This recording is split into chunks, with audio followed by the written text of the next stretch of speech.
ಸಮೃದ್ಧಿ ನ್ಯೂಸ್ಗೆ ಸ್ವಾಗತ ಸುಸ್ವಾಗತ. ಮಲ್ಲಗಾನಹಳ್ಳಿ ಲೋಕಸಭಾ ಚುನಾವಣೆ ಆರ್ಪಿಐ ಬೆಂಬಲಿತ ಸ್ವತಂತ್ರ ಅಭ್ಯರ್ಥಿ ಡಾಕ್ಟರ್ ಎಂ ವೆಂಕಟಸ್ವಾಮಿರವರು ಸ್ವಗ್ರಾಮದ ಆವರಣದ ಬಳಿ ಕರಪತ್ರ ಪ್ರಣಾಳಿಕೆ ಬಿಡುಗಡೆ ಪ್ರಯುಕ್ತ ಪತ್ರಿಕಾ ಸುದ್ದಿಗೋಷ್ಠಿ ಹಮ್ಮಿಕೊಂಡಿದ್ದೇವೆ. ಈ ಸಂದರ್ಭದಲ್ಲಿ ಛಲವಾದಿ ನಾಗರಾಜ್, ನಿವೃತ್ತ ಶಿಕ್ಷಕರು, ಜಿಲ್ಲಾ ಗೌರವ ಅಧ್ಯಕ್ಷರು ಪಾಪಣ್ಣ, ಅಭ್ಯರ್ಥಿ ತಮ್ಮ ಮತ್ತು ಕುಟುಂಬದವರು ಹಾಗೂ ದೇವರಾಜ್ ಸೂರಿ, ಅಭಿಮಾನಿಗಳು, ಹಿರಿಯರು, ಪ್ರಮುಖರು ಪತ್ರಿಕಾಗೋಷ್ಠಿ ಸುದ್ದಿಯಲ್ಲಿ ಉಪಸ್ಥಿತರಿದ್ದರು. ಈ ಸಂದರ್ಭದಲ್ಲಿ ಆರ್ಪಿಐ ಲೋಕಸಭಾ ಚುನಾವಣೆ ಸ್ವತಂತ್ರ ಅಭ್ಯರ್ಥಿ ಡಾಕ್ಟರ್ ಎಂ ವೆಂಕಟಸ್ವಾಮಿರವರು ಮಾತನಾಡಿ, ಈ ಒಂದು ಚಿಕ್ಕ ಗ್ರಾಮ ಹಳ್ಳಿಯ ಮಲಗಾನಹಳ್ಳಿಯಲ್ಲಿ ಪತ್ರಿಕಾ ಸುದ್ದಿಗೋಷ್ಠಿ ಹಮ್ಮಿಕೊಂಡಿದ್ದೇವೆ. ಮತದಾರರ ತೀರ್ಮಾನವೇ ಅಂತಿಮವಾಗಿರುತ್ತದೆ. ಸ್ಪರ್ಧೆ ಮಾಡಬೇಕು ಎಂಬ ಉದ್ದೇಶ ಇರಲಿಲ್ಲ.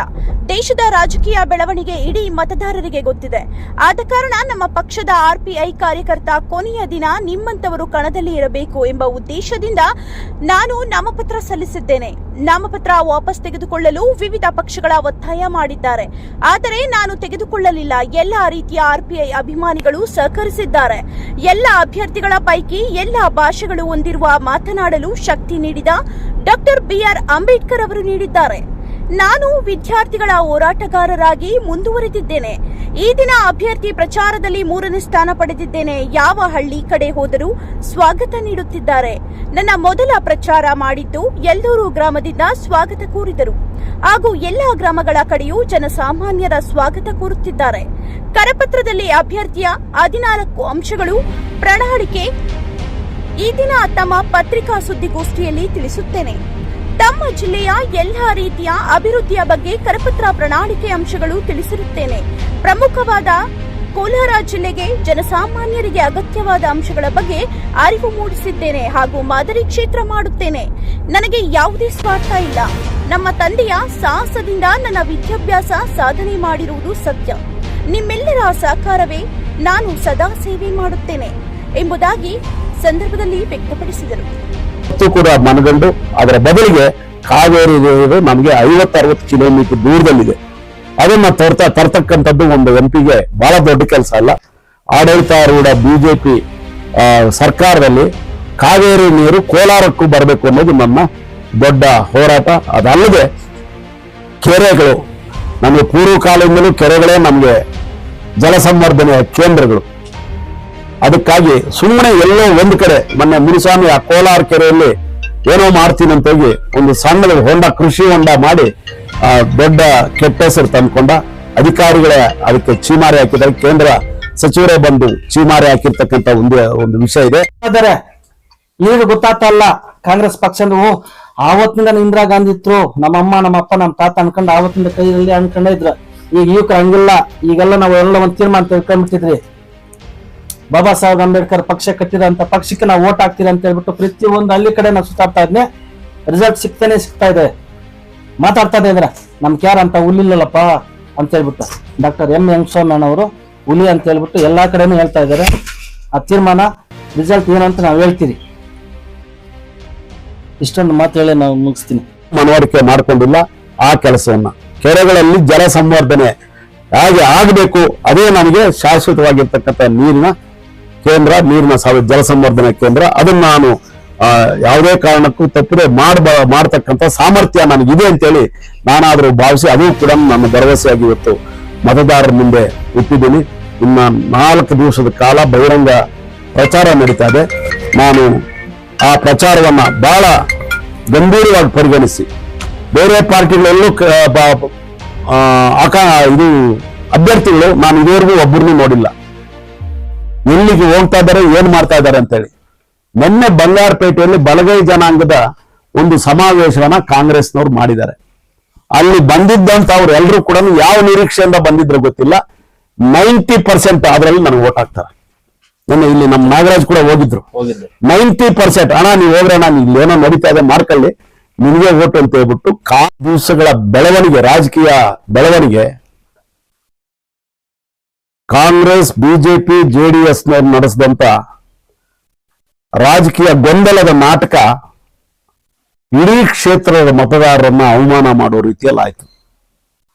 ಆಗ ನಮ್ಮ ರಿಪಬ್ಲಿಕನ್ ಪಾರ್ಟಿ ಆಫ್ ಇಂಡಿಯಾದ ಕಾರ್ಯಕರ್ತರು ಕೊನೆಯ ದಿವಸ, ನಾಮಪತ್ರ ಸಲ್ಲಿಕೆ ದಿವಸ, ಅಣ್ಣ ಇವತ್ತು ಈ ಪರಿಸ್ಥಿತಿ ಆಗಿದೆ, ಇಂಥ ಸಂದರ್ಭದಲ್ಲಿ ನಿನ್ನಂತವರೊಬ್ರು ಕಣದಲ್ಲಿದ್ರೆ ಒಂದು ದೊಡ್ಡ ಗೌರವ ಬರ್ತದೆ, ಮತದಾರರು ಕೂಡ ನಮ್ಮ ಕಡೆ ಯೋಚನೆ ಮಾಡಕ್ಕಾಗ್ತದೆ ಅಂತೇಳಿ ಇದೇ ನಮ್ಮ ನಾಗರಾಜ್ ಮತ್ತು ಅವರ ತಂಡ ಇನ್ನೂ ಅನೇಕ ಸ್ನೇಹಿತರೆಲ್ಲರೂ ಕೂಡ ಕೂತ್ಕೊಂಡು ಚರ್ಚೆ ಮಾಡಿ ನಾಮಪತ್ರ, ನೀವು ಪಾರ್ಟಿಯಿಂದ ನಾಮಪತ್ರ ಸಲ್ಲಿಸೋದು ಬೇಡ, ಇಂಡಿಪೆಂಡೆಂಟ್ ಆಗಿ ಸ್ವತಂತ್ರ ಅಭ್ಯರ್ಥಿಯಾಗಿ ಸ್ಪರ್ಧೆ ಮಾಡಿದ್ರೆ ನಾವು ಇವತ್ತು ಕಾಂಗ್ರೆಸ್, ಬಿಜೆಪಿ, JDS ಅಲ್ಲಿ ಗೊಂದಲದಲ್ಲಿರ್ತಕ್ಕಂಥ ಮತದಾರರು ನಮ್ಮ ಕಡೆ ನೋಡೋ ರೀತಿ ಆಗ್ತದೆ ಅಂತ ಹೇಳ್ಬಿಟ್ಟು ಒಂದು ಸಲಹೆ, ಉತ್ತಮವಾದ ಸಲಹೆ ಕೊಟ್ಟಿದ್ದನ್ನು ಆಗಿರ್ತಕ್ಕಂಥದ್ದು. ಈ ಕಡೆ ಇದೆಯಲ್ಲ, ಈ IT ಕಾರಿಡಾರ್ ಆದ್ರೆ ಕೋಲಾರಲ್ಲಿ ಒಂದು ಮತ್ತು ಚಿಕ್ಕಬಳ್ಳಾಪುರದಲ್ಲಿ ಇದು ಕೂಡ ದೊಡ್ಡ ಉದ್ಯೋಗ ಸೃಷ್ಟಿ ಆಗ್ತಕ್ಕಂಥ ಕೆಲಸ. ಈ ರೀತಿ 14 ಅಂಶಗಳ ವಿಚಾರವನ್ನ ಇಲ್ಲಿ ನಾನು ಪ್ರಸ್ತಾಪ ಮಾಡಿದ್ದೀನಿ. ಕೋಚ್ ಫ್ಯಾಕ್ಟ್ರಿ ಮಾಡ್ತೀನಿ ಅಂತ KH ಮುನಿಯಪ್ಪ ಸೋತ. ಮಾಡ್ತೀನಿ ಅಂತ ಹೇಳ್ಬಿಟ್ಟು ಎಲೆಕ್ಷನ್ ಸಂದರ್ಭದಲ್ಲಿ ಬಂದು ಇಲ್ಲೇ ನಮ್ಮ ಯಲ್ದೂರ್ ಪಕ್ಕದಲ್ಲೇ ಕೋಚ್ ಫ್ಯಾಕ್ಟ್ರಿ ಮಾಡ್ತೀನಿ ಅಂತೇಳಿ ಅಡಿಗೆಲ್ಲ ಹಾಕಿ ಹೋದವನು ಸೋತೆ ಹೋದ. ಆ ಕೆಲಸವನ್ನು ನಾನು ಮಾಡ್ತೀನಿ. ಆ ಕೋಚ್ ಫ್ಯಾಕ್ಟ್ರಿನ ಕೋಚ್ ಮ್ಯಾನುಫ್ಯಾಕ್ಚರಿಂಗ್ ಫ್ಯಾಕ್ಟ್ರಿನ ಅದೇ ಜಾಗದಲ್ಲಿ ಆರಂಭ ಮಾಡ್ತಕ್ಕಂಥ ಕೆಲಸ ಮಾಡ್ತೀನಿ ಅಂತೇಳಿ ಈ ಮೂಲಕ ನಾನು ವಾಗ್ದಾನ ಮಾಡ್ತಾ ಇದ್ದೀನಿ. ಇಂತಹ ಪ್ರಮುಖವಾಗಿರ್ತಕ್ಕಂಥ ಈಗ ಕೊಚ್ಚೆ ನೀರು ಮತ್ತು ರಾಸಾಯನಿಕ ವಿಷವಸ್ತುಗಳ ಮಿಶ್ರಿತ ನೀರು ಕೊಡ್ತಾ ಇರ್ತಕ್ಕಂಥದ್ದು ನಮ್ಮ ಕಾಂಗ್ರೆಸ್ ಮುಖಂಡರು ಬಹಳ ದೊಡ್ಡದಾಗಿ ಹೇಳ್ಕೊಂತ ಇದ್ದಾರೆ. ನಾನು ಅದರ ಬಗ್ಗೆ ದೀರ್ಘವಾಗಿ ಹೇಳಲ್ಲ. ಅನುಷ್ಠಾನ ಆಗಿದೆ. ಆ ಕೊಚ್ಚೆ ನೀರಿನ ಬಾರಿ ಮತ್ತೊಂದಿಲ್ಲಿ ರಾತ್ರಿ 3 ಗಂಟೆವರೆಗೂ ಪ್ರಚಾರ ಮಾಡುವಂತ ಅವಕಾಶ ನನಗೆ ಸಿಕ್ಕಿದೆ. 3 ದಿವಸದ ಹಿಂದೆ ದೊಡ್ಡದಾನವಳ್ಳಿ ಅಂತ ಹೇಳ್ಬಿಟ್ಟು ತಮಿಳುನಾಡಿನ ಬಾರ್ಡರ್, ಇಲ್ಲಿಂದ ಬಹುಶಃ ಬೂದಿಕೋಟೆ ಆದ ನಂತರ ಒಂದು 12 ಕಿಲೋಮೀಟರ್ ದೂರದಲ್ಲಿ ರಾತ್ರಿ 12:30 ನನ್ನ ಸ್ವಾಗತ ಕೊಡ್ತಾರೆ. ಅಲ್ಲಿ 25 ಪಲ್ಲಕ್ಕಿಗಳು ಬಂದಿರ್ತದೆ, 25 ಹಳ್ಳಿಯಿಂದ. ಅಲ್ಲಿ ನನಗೆ ಬಹುಶಃ ಯಾವುದೇ ಕ್ಯಾಂಡಿಡೇಟ್ ಅಲ್ಲಿಗೆ ಹೋಗಿಲ್ಲ, ನನ್ನ ಬಿಟ್ಟರೆ ಇನ್ಯಾರನ್ನೂ ಆಹ್ವಾನಿಸಿರ್ಲಿಲ್ಲ. ರಾತ್ರಿ 12:30 ನನಗೆ ಕಾದು ವೇದಿಕೆಯಲ್ಲಿ ಕರೆದು 25 ಪಲ್ಲಕ್ಕಿಗಳ ಉತ್ಸವದಲ್ಲಿ ನನ್ನ ಪರಿಚಯ ಮಾಡಿಸಿ ಸುಮಾರು 5,000 ಜನ ಕೂತಿದ್ರು ಅವತ್ತು ನಾಟಕ ನೋಡೋಕ್ಕೆ. ಸೊ ಆ ನಾಟಕದಲ್ಲಿ ನಾನು ಪರಿಚಯ ಮಾಡಿದಾಗ ನಾನು ಗೆಲ್ಲುವ ಎಲ್ಲಾ ಸಾಧ್ಯತೆಗಳಿದೆ ಅಂತೇಳಿ ಅವತ್ತೇ ತೀರ್ಮಾನ ಮಾಡಿದೆ. ಈಗ ಅವತ್ತಿಂದ ಇವತ್ತಿನವರೆಗೂ ಕೂಡ ಎಲ್ಲ ಹಳ್ಳಿಗಳನ್ನ ಸುತ್ತಾ ಇದ್ದೀನಿ. ನಾನು ಬಹಿರಂಗವಾಗಿ ದೊಡ್ಡ ಪ್ರಚಾರ ಮಾಡ್ತಾ ಇಲ್ಲ. ಕರ್ಕೊಂಡು ಹೋದ್ರು, ಅಲ್ಲೇನ್ ಮಾಡ್ಬಿಟ್ಟೆ, ಬಿರಿಯ ಕೈ ಮಾಡ್ಬಿಟ್ರು. 1952ರಿಂದ ಬಲಗಾಯಿ ಸಮುದಾಯ ಕೊಟ್ಟೇ ಇಲ್ಲ ಈ ಕ್ಷೇತ್ರದಲ್ಲಿ.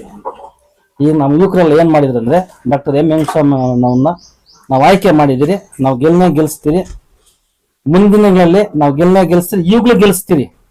ಬಾಬಾ ಸಾಹೇಬ್ ಅಂಬೇಡ್ಕರ್ ಕಟ್ಟಿರುವಂತ ಪಕ್ಷ, ಈ ಪಕ್ಷವನ್ನು ಅಲ್ಲಿಗೆ ತಲುಪಿಸಿದಿರಿ, ಈಗ ತಲುಪಿಸಿದಿರಿ, ಮುಂದಿನ ತಲುಪಿಸಿದ್ರಿ. ಒಂದಲ್ಲ ಒಂದ್ ದಿವಸ RP ಪಕ್ಷ ಕ್ಯಾಂಡಿಡೇಟ್ ಆಗ್ತಾರ, MLA ಆಗ್ತಾರ, ಶಾಸಕರಾಗ್ತಾರ, ಮತ್ತೆ ಗ್ರಾಮ ಪಂಚಾಯತಿ ಮಟ್ಟದಿಂದ ನಾವು ಆಗ್ತೀವಿ. ಗ್ರಾಮ ಪಂಚಾಯತಿ ಮಟ್ಟದಿಂದ ನಾವು ಆಯ್ಕೆ ಮಾನ್ಯ ಮಾಡ್ತೀವಿ. ಇವತ್ತೆಲ್ಲ ನಾನು ಆಯ್ಕೆ ಮಾಡ್ತೀರಿ. ಈ ಕಾಂಗ್ರೆಸ್ ಪಕ್ಷ ಸುಳ್ಳು ಹೇಳ್ಕೊಂಡೇ ಬಂದ್ಬಿಡ್ತು. ನಮ್ಮ ಜನಾಂಗ ಸೋಲ್ಸೋದು. ಬಾಬಾ ಸಾಹೇಬ್ ಅಂಬೇಡ್ಕರ್ ಅಲ್ಲಿರೋ ಇದರಲ್ಲಿ ಕಾಂಗ್ರೆಸ್ ಅಲ್ಲಿ ಇತ್ತಲ್ಲ, ಮಂಗಸಂದ್ರದ ಹತ್ರ ಇರ್ತಕ್ಕಂಥ ದೊಡ್ಡ ಜಮೀನು ನೀವು ನೋಡಿದ್ರಿ, ನೀಲಗಿರಿ ತಪ್ಪು ಸರ್ಕಾರದ್ದು. ಆ ಬೆಟ್ಟ ಗುಡ್ಡದ ನಡುವೆ ಒಂದು ಕೆರೆಯನ್ನ ನಿರ್ಮಿಸಿ, ಅದಕ್ಕೆಲ್ಲ ನಂದೇ ಪ್ರೇರಣೆ, ನಂದೇ ತೀರ್ಮಾನ. ಆಗ ಒಳ್ಳೆ VC ಮತ್ತು ಒಳ್ಳೆ ರಿಜಿಸ್ಟ್ರಾರ್ ಇದ್ರು, ತಿಮ್ಮಪ್ಪ NR ಶೆಟ್ಟಿ, ಅವ್ರು ನನಗೆ ಬೇಕಾಗಿದ್ದಂಥವ್ರು. ಅವರು ನಾನು ಹೇಳ್ದಂಗೆಲ್ಲ ಮಾಡಿದ್ರು. ಅದೃಷ್ಟ ವಶಾತ್ ಅದೆಲ್ಲ ಆಯ್ತು. ಆ ಜಾಗಕ್ಕೆ ಶಿಫ್ಟ್ ಮಾಡಬಾರ್ದಂತ ಆಗಿನ ಡೈರೆಕ್ಟರ್ PV ಸೆಂಟರ್ ಡೈರೆಕ್ಟರ್ ನಂಜೇಗೌಡರು ಅವಕಾಶ ಮಾಡಿಕೊಡ್ಲಿಲ್ಲ. ನಾನೇ ಲಾರಿಗಳು ತರಿಸು ನನ್ನ ಕಾರ್ಯಕರ್ತರು, ರಿಪಬ್ಲಿಕನ್ ಪಾರ್ಟಿ ಆಫ್ ಇಂಡಿಯಾ ಕಾರ್ಯಕರ್ತರಿಂದ ಅದನ್ನೆಲ್ಲ ಸ್ಥಳಾಂತರಿಸಿ ಆಮೇಲೆ ನಾನೇ ಉದ್ಘಾಟನೆ ಮಾಡಿದೆ. ಆವಾಗಿಂದ PV ಸೆಂಟರ್ ಪ್ರಾರಂಭ ಆಗಿದೆ. ಅದು ವಿಶ್ವವಿದ್ಯಾಲಯ ಆಗ್ಬೇಕು ಅಂತ ಹೇಳಿ ಬಂದ್ರೆ ನಾವು ನಿಮ್ಗೆ ಕೆಲಸ ಮಾಡ್ತೀವಿ. ನಾಳೆ ಬೆಳಗ್ಗೆ 100 ಸಂಖ್ಯೆಯಲ್ಲಿ ಯೂತ್ಸ್ ಅವ್ರು ನಾಳೆ ಚರ್ಚ್ಗಳಲ್ಲಿ ಮತ ಬೇಡ್ತಾ ಇದ್ದಾರೆ. KGF ಚರ್ಚ್ಗಳು 100 ಚರ್ಚ್ಗಳಿದ್ದಾವೆ. ನನ್ನ ಪರವಾಗಿ ನಿಮ್ಮನ್ನು ಕರ್ಕೊಂಡೋಗಿ ನಾಳೆ ಚರ್ಚ್ಗಳಲ್ಲಿ ಮತಯಾಚನೆ ಮಾಡಿಸ್ತೀವಿ ಅಂತ. ಈ ರೀತಿಯ ಟ್ರೆಂಡ್ ಯಾವ ಹಳ್ಳಿಗೆ ಹೋದ್ರೂ ಕೂಡ ಇವತ್ತಿದೆ. ನಾನು 2009ರಲ್ಲಿ ಇದೇ ಕ್ಷೇತ್ರಕ್ಕೆ MPL ಸ್ಪರ್ಧೆ ಮಾಡಿದ್ದೆ. ಈ ಅಭೂತಪೂರ್ವವಾಗಿರ್ತಕ್ಕಂಥ ಸ್ವಾಗತ ನನಗಿರ್ಲಿಲ್ಲ. ಮೊನ್ನೆ ಸಂಜೆ ಬಂಗ್ವಾದಿಗೆ ಕರ್ಕೊಂಡು ಹೋಗಿದ್ರು. ಬಂಗ್ವಾದಿ ಒಂದು ಸಣ್ಣ ಗ್ರಾಮ. ಆ ಸಣ್ಣ ಗ್ರಾಮದಲ್ಲಿ ನನಗೆ ಸಿಕ್ಕಂತ ಅಭೂತಪೂರ್ವವಾಗಿರ್ತಕ್ಕಂಥ ಸ್ವಾಗತ ಬಹುಶಃ ನಾನು ಮರೆಯಕ್ಕಾಗೋದಿಲ್ಲ. ಅಂತ ಒಂದು ಸ್ವಾಗತ ನಾನು ನನ್ನ ಪ್ರಚಾರ ಪ್ರಾರಂಭ ಆಗಿದ್ದು ಇದೇ ನಮ್ಮ ಎಲ್ದೂರಿಂದ. ಎಲ್ದೂರಲ್ಲಿ ನಮ್ಮ ಪ್ರಚಾರ ಹೆಂಗ್ ನನ್ನ ಸ್ವಾಗತ ಮಾಡಿದ್ರು ಅಂದ್ರೆ, SC STಗಳೆಲ್ಲ, ಇಲ್ಲಿರ್ತಕ್ಕಂಥ ಗಾಣಿಗರು, ಇಲ್ಲಿರ್ತಕ್ಕಂಥ ಅಕ್ಸಾಲಿಗರು, ಇಲ್ಲಿರ್ತಕ್ಕಂಥ ರೆಡ್ಡಿಗಳು, ಈ ರೀತಿ ಬೇರೆ ಬೇರೆ ಮುಸಲ್ಮಾನರು, ಇಂಥ ಎಲ್ಲರೂ ಸೇರಿ ನನ್ನನ್ನ ಸ್ವಾಗತ ಮಾಡಿ ಅದ್ದೂರಿ ಮೆರವಣಿಗೆ ಮಾಡಿಕೊಂಡು ಮಾಡಿ ಹೋಗಿ ನಾಮಪತ್ರ ಕೊನೆಯ ಕ್ಷಣದಲ್ಲಿ ನಾನು ಕೊಟ್ಟೆ. ಅದು ಊರ್ಜಿತ ಆಯ್ತು. ಎಲ್ಲಾ ರೀತಿಯಲ್ಲೂ ನನ್ನ ನಾಮಪತ್ರ ಅಂಗೀಕಾರ ಆಯ್ತು. ನಾನು ಕಡದಲ್ಲಿ ಉಳಿದಿದ್ದೇನೆ. ನಾನು ನಾಮಪತ್ರ ವಾಪಸ್ ತಗೊಳ್ಳೋಕೆ ಬಹಳ ಮಂದಿ ಒತ್ತಾಯ ಮಾಡಿದ್ರು. ಕಾಂಗ್ರೆಸ್ನವರು, JDSನವರು, BJPಯವರು ಎಲ್ಲರೂ ಕೂಡ ಒತ್ತಾಯ ಮಾಡಿದ್ರು. ನೀವು ಸ್ಪರ್ಧೆ ಮಾಡೋದ್ರಿಂದ ಈಗಿನ ಅಭ್ಯರ್ಥಿಗಳಿಗೆ ಬಹಳ ದೊಡ್ಡ ಆಘಾತ ಆಗತ್ತೆ. ಯಾಕೆ ಆಘಾತ ಆಗಬೇಕು? ನೀವು ಸರಿಯಾದ ಉರಿಯಾಳುಗಳನ್ನ ಸ್ಪರ್ಧೆಗಿಳಿಸಿದ್ರೆ ಆಘಾತ ಆಗುವಂತ ಪ್ರಶ್ನೆನೇ ಇಲ್ಲ. ನಿಮಗೆ ಗೊತ್ತಾಗಿದೆ, ನಿಮ್ಮ ಪಕ್ಷದ ಅಭ್ಯರ್ಥಿಗಳು ಇವತ್ತು ಬಹಳ ಕೀಳರಿಮೆಯ ಅಭ್ಯರ್ಥಿಗಳು, ಮತ್ತು ಅವರಿಗೆ ನಾವು ಸೋಲ್ತೀವಿ ಅಂತೇಳಿ ಆಯಾ ಅಭ್ಯರ್ಥಿಗಳನ್ನೇ ನೀವು ಬಲಿಪಶುಗಳನ್ನು ಮಾಡ್ತಕ್ಕಂಥ ಕೆಲಸ ನಿಮ್ಮ ರಾಜಕೀಯ ಪಕ್ಷಗಳು ಮಾಡೋದ್ರಿಂದ ಇವತ್ತು ನನಗೆ ಗೆಲುವು ಸಾಧ್ಯ ಆಗುತ್ತೆ ಅನ್ನೋದನ್ನ ನಾನು ಹೇಳಿ ಸ್ಪರ್ಧೆಯಲ್ಲಿ ಮುಂದುವರೆದಿದ್ದೇನೆ. ಯಾವುದೇ ಆಸೆ ಆಮಿಷಗಳನ್ನ ಒಡ್ಡದೆ ನಮ್ಮ ಮತದಾರರಿಗೆ ಬೆಂಬಲಿತ ಸ್ವತಂತ್ರ ಅಭ್ಯರ್ಥಿಯಾಗಿ ಸ್ಪರ್ಧಿಸಿರುವ ನಮ್ಮ ರಿಪಬ್ಲಿಕನ್ ಪಾರ್ಟಿ ಆಫ್ ಇಂಡಿಯಾದ ರಾಷ್ಟ್ರೀಯ ಕಾರ್ಯಾಧ್ಯಕ್ಷರಾದಂಥ ಅಣ್ಣ ವೆಂಕಟಸ್ವಾಮಣ್ಣವರು ಇಲ್ಲಿದ್ದಾರೆ. ಈ ಪತ್ರಿಕಾಗೋಷ್ಠಿಯಲ್ಲಿ ಅವರನ್ನ ಈ ಪತ್ರಿಕಾಗೋಷ್ಠಿಗೆ ಆತ್ಮೀಯವಾಗಿ ಸ್ವಾಗತಿಸ್ತಾ ಇದ್ದೇನೆ. ಈ ಒಂದು ಪತ್ರಿಕಾಗೋಷ್ಠಿಯಲ್ಲಿ ನಮ್ಮ ಛಲವಾದಿ ನಾಗರಾಜ್ ಅವರಿದ್ದಾರೆ, ಅವ್ರಿಗೂ ಸಹ ಆತ್ಮೀಯ ಸ್ವಾಗತವನ್ನು ಕೊಡ್ತಾ ಇದ್ದೀನಿ. ಅದೇ ರೀತಿ ನಮ್ಮ ವೆಂಕಟಸ್ವಾಮಣ್ಣವರ ತಮ್ಮನವರು ಮತ್ತು ನಿವೃತ್ತ ಶಿಕ್ಷಕರಾದಂತಹ ಪಾಪಣ್ಣವರು, ಜಿಲ್ಲಾ ಗೌರವಾಧ್ಯಕ್ಷರಾದಂತಹ ಪಾಪಣ್ಣವರಿದ್ದಾರೆ, ಅವ್ರಿಗೂ ಸಹ ಆತ್ಮೀಯ ಸ್ವಾಗತವನ್ನ ಕೊಡ್ತಾ ಇದ್ದೀನಿ. ಅದೇ ರೀತಿ ಬೆಂಗಳೂರಿನಿಂದ ಆಗಮಿಸಿರುವಂತಹ ನಮ್ಮ ಛಲವಾದಿ ಸೂರಿ ಸರ್ ಆಗಮಿಸಿದ್ದಾರೆ, ಅವ್ರಿಗೂ ಸಹ ಆತ್ಮೀಯ ಭೀಮ ಸ್ವಾಗತವನ್ನು ಕೊಡ್ತಾ ಇದ್ದೀನಿ. ಅದೇ ರೀತಿ ನಮ್ಮ ಬೆಂಗಳೂರು ನಗರ ಜಿಲ್ಲೆಯ ಮುಖಂಡರಾದಂತಹ ದೇವರಾಜ್ ಅವರು ಆಗಮಿಸಿದ್ದಾರೆ, ಅವ್ರಿಗೂ ಆತ್ಮೀಯವಾದಂತಹ ಸ್ವಾಗತವನ್ನು ಕೊಡ್ತಾ ಇದ್ದೇನೆ. ಅದೇ ರೀತಿ ಈ ಒಂದು ಪತ್ರಿಕಾಗೋಷ್ಠಿಯಲ್ಲಿ ನಮ್ಮ ಕರೆಗೆ ಹೋಗ್ಬಿಟ್ಟು ತಾವೆಲ್ಲರೂ ಸಹ ಪ್ರೀತಿಯಿಂದ ಬಂದಿದ್ದೀರಾ. ತಮಗೂ ಸಹ ಆತ್ಮೀಯ ಭೀಮ ಸ್ವಾಗತವನ್ನ ಕೊಡ್ತಾ ಇದ್ದೇನೆ. ಬಂಧುಗಳೇ, ತಮಗೆಲ್ಲ ಗೊತ್ತಿರುವಂತಹ ನಾವು ಇವತ್ತು ಸ್ಪರ್ಧೆಯಲ್ಲಿ 18 ಜನರ ಪೈಕಿ 3 ಜನರ ಮಧ್ಯೆ ಸ್ಪರ್ಧೆ ನಡೀತಾ ಇದೆ. ಆ 3 ಜನರು ಕಾಂಗ್ರೆಸ್, JDS ಮತ್ತು RPI ಬೆಂಬಲಿತ ಅಭ್ಯರ್ಥಿಯಾಗಿ ನಮ್ಮ 3 ಜನರ ಮಧ್ಯೆ ನಡೀತಾ ಇದೆ. ಇನ್ನ 15 ಜನ ಇರ್ತಾರೆ. ಅವರೆಲ್ಲರೂ ಕೂಡ ಲೆಕ್ಕಕ್ಕುಂಟು ಆಟಕ್ಕಿಲ್ಲ, ಈ ಪರಿಸ್ಥಿತಿಯಲ್ಲಿದ್ದಾರೆ. ನಾನೀಗ 3ನೇ ಸ್ಥಾನದಲ್ಲಿದ್ದೀನಿ. ಇವತ್ತಿನ ಪ್ರಚಾರ ಪ್ರಕಾರ ನಾನು 3ನೇ ಸ್ಥಾನದಲ್ಲಿದ್ದೀನಿ. ಮೊದಲನೇ ಸ್ಥಾನಕ್ಕೆ ಹೋಗೋದಕ್ಕೆ ಇನ್ನು 3-4 ದಿನಗಳಲ್ಲಿ ಜನ ಏನ್ ತೀರ್ಮಾನ ಮಾಡ್ತಾರೆ, ಏನ್ ಸ್ಪರ್ಧೆಗೆ ನನಗೆ ಇವತ್ತು ನಮ್ದು ಕರಪತ್ರ ನೋಡಿ ನಮ್ಮ KGF ಮುಖಂಡರು ಬಂದಿದ್ದಾರೆ, 2-3 ವಿಜಯ್ ಮತ್ತು ಅವರಿಬ್ರು. ಇವತ್ತು ನನ್ನ ಕರಪತ್ರ ನೋಡಿ ನಾನು ಅನ್ಎಕ್ಸ್ಪೆಕ್ಟೆಡ್ ಆಗಿ ನಮ್ಮ ಯೂತ್ಸ್ KGF ಅಲ್ಲಿ ನಾನು MLA ನಿಂತಿದ್ದಾಗ ಈಗ ಅವ್ರು ನಾನು ನೋಡಿದ್ರು ಅಷ್ಟೇ. ಆದ್ರೆ ಇವತ್ತು ಆದ್ಯಂತದನ್ನ 2 ಜಿಲ್ಲೆಗೆ ಹೊಂದ್ಕೊಂಡಂತೆ ನಿಮಗೆ ಅದು ಬೇರೆ ಸ್ಥಳಕ್ಕೆ ಸ್ಥಳಾಂತರ ಆಯ್ತು. ರಾಜಕೀಯ ಕಾರಣಕ್ಕಾಗಿ ನಾನು ಕೋಲಾರದಲ್ಲೇ ಮಾಡಬೇಕು ಅಂತಿದ್ದು. ಈಗ ನನ್ನ ಡಿಮಾಂಡ್ ಇಲ್ಲಿಗೆ ಕೇಂದ್ರೀಯ ವಿಶ್ವವಿದ್ಯಾಲಯ ತರಬೇಕು ಅಂತೇಳಿ. ಗುಲ್ಬರ್ಗಾಗೆ ಹೋಗಿದ್ದಂಥದ್ದು ಇಲ್ಲಿಗೆ ಬರಬೇಕು ಅಂತ ನಾನು ಹೋರಾಟ ಮಾಡಿದ್ದು. ಆಯ್ತು, ಅಲ್ಲಿ ಹೋಗಿದೆ. ನಮಗೆ ಬಾರ್ಡರ್ ಜಿಲ್ಲೆ ಇದು. ಇಲ್ಲಿ ಕೇಂದ್ರೀಯ ವಿಶ್ವವಿದ್ಯಾಲಯ ಸೆಂಟ್ರಲ್ ಯೂನಿವರ್ಸಿಟಿ ಒಂದು ಕೋಲಾರಕ್ಕೆ ಬರಲೇಬೇಕು. ಅದಕ್ಕೆ ಹೋರಾಟ ನಾನು MP ಆದ್ರೆ ತಂದೇ ತರ್ತೀನಿ. ಅದು ಆಗದ ಹೊರತು ಬೇರೆ ಏನು ಬೇಡಿಕೆ ನಾನು ಇರೋದಿಲ್ಲ. ಅದು ಬಹಳ ದೊಡ್ಡ ಕೆಲಸ ಅಲ್ಲ ಒಬ್ಬ MP ಆದವನಿಗೆ. ನನ್ನದೇ ಆದಂತ ರಾಷ್ಟ್ರ ಮಟ್ಟದ ಪಾರ್ಟಿ ನಮ್ಮ ಜೊತೆಗಿರ್ಬೇಕಾದ್ರೆ ಈಗಿನ BJP ಜೊತೆ ನಮ್ಮ ಪಕ್ಷ ಹೊಂದಾಣಿಕೆ ಇರೋದ್ರಿಂದ ಅವೆಲ್ಲವೂ ಸಾಧ್ಯ ಆಗುತ್ತೆ.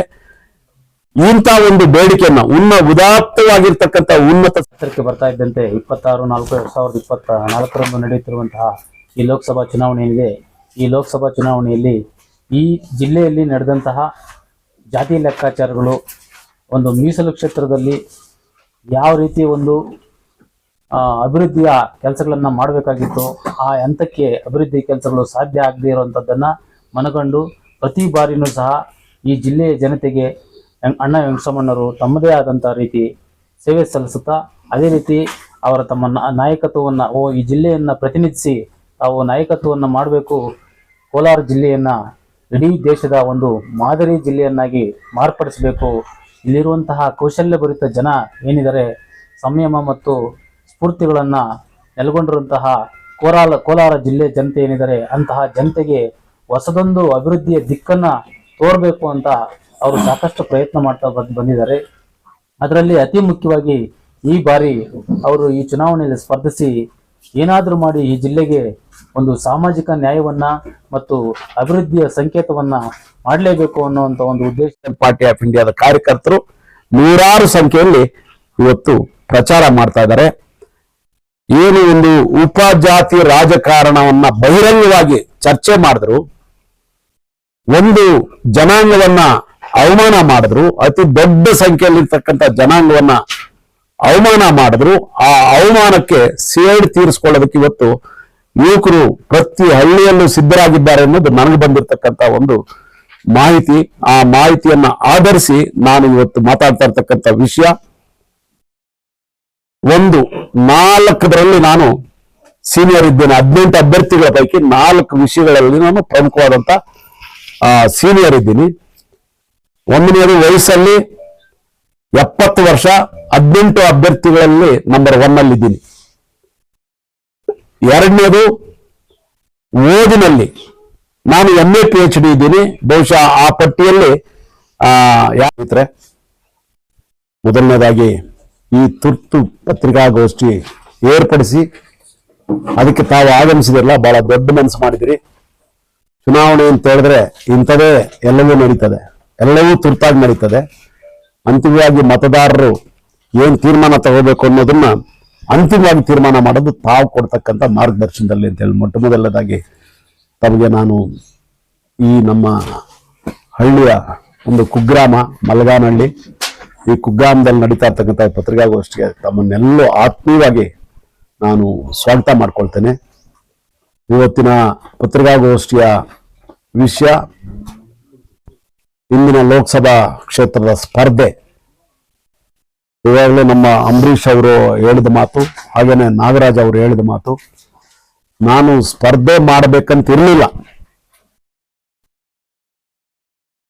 ಬಿ ಫಾರ್ಮ್ ಮಾತ್ರ ತಂದಿದ್ದೆ, ನಾನು ನಮ್ಮ ಪಾರ್ಟಿಯ ಬಿ ಫಾರ್ಮ್ ತಂದಿದ್ದೆ, ನಾನೇ ಅದನ್ನ ಇಶ್ಯೂ ಮಾಡೋದಿತ್ತು, ನಾನು ತಂದಿದ್ದೆ. ನಿಮಗೆ ಗೊತ್ತಾಗುತ್ತೆ, ಅದರಲ್ಲೂ ನಂಬರ್ 1 ಅಲ್ಲಿ ಇದ್ದೀನಿ. ಮೂರನೇದು, ನನಗ್ ಗೊತ್ತಿರ್ತಕ್ಕಂಥ ಭಾಷೆಗಳು, ನನಗ್ ಗೊತ್ತಿರ್ತಕ್ಕಂಥ ಕನ್ನಡವನ್ನೂ ಸೇರಿದಂತೆ ಗೊತ್ತಿರ್ತಕ್ಕಂಥ ಅಷ್ಟು ಭಾಷೆಗಳನ್ನ ಪರಿಣಿತಿ ಹೊಂದಿರ್ತಕ್ಕಂಥವ್ರು 18ರಲ್ಲಿ ಒಬ್ಬರು ಇಲ್ಲ.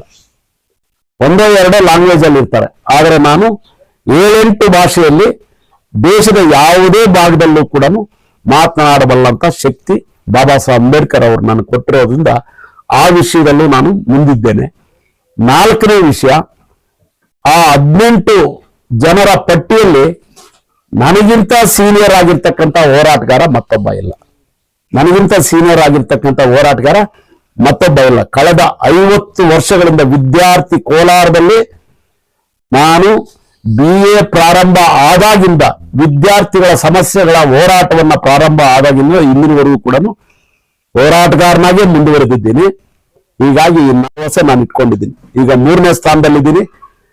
1ನೇ ಸ್ಥಾನಕ್ಕೆ ನನ್ನನ್ನ ತರುತ್ತೆ ಅಂತೇಳಿ ಈ ಸಂದರ್ಭದಲ್ಲಿ ನಾನು ಆ ಭರವಸೆಯನ್ನು ಹೊಂದಿ ಈಗ ಪ್ರಚಾರದಲ್ಲಿ ಹೊರಟಿದ್ದೀನಿ. ನಾನು ಕರಪತ್ರದಲ್ಲಿ ನನ್ನ ಸಣ್ಣ ಸಾಧನೆಗಳನ್ನ ಕರಪತ್ರದ ಮೊದಲನೇ ಪುಟದಲ್ಲಿ ಹೇಳಿದ್ದೀನಿ. ನಾನು ಏನ್ ಮಾಡಬೇಕು ಅಂತೇಳಿ 14 ಅಂಶಗಳ ಪ್ರಣಾಳಿಕೆಯ ಪತ್ರನ ಹಿಂದುಗಡೆ ಮುದ್ರಿಸಿದ್ದೀನಿ. ಇದು ನಾನು ಪರ್ಸನಲ್ ಆಗಿ ನಾನು ಅನ್ಕೊಂಡಿರೋದು. ನಿಮ್ಗೆ ಗೊತ್ತಿದೆ, ನಾನು 50 ವರ್ಷಗಳ ಕಾಲ ನನ್ನ ಹೋರಾಟದಲ್ಲಿ ಕೋಲಾರ ಜಿಲ್ಲೆಗೆ ನನ್ನ ಸಾಧನೆ ಏನು ಅನ್ನೋದನ್ನ 1-2 ಅಷ್ಟೇ ಇಲ್ಲಿ ಹೇಳಿದ್ದೀನಿ, 1-2 ಅಷ್ಟೇನೆ. ಅದರಲ್ಲೂ ಎಜುಕೇಶನ್ ಅಲ್ಲಿ ಬಹಳ ದೊಡ್ಡ ಸಾಧನೆ ಮಾಡ್ಬೇಕು ಅನ್ನೋದು ದೊಡ್ಡ ಕನಸು ನನಗೆ. ಯಾಕಂತ ಹೇಳಿದ್ರೆ ನಮ್ಮ 28 ಜಿಲ್ಲೆಗಳಲ್ಲಿ ಹೋಲಿಸಿದಾಗ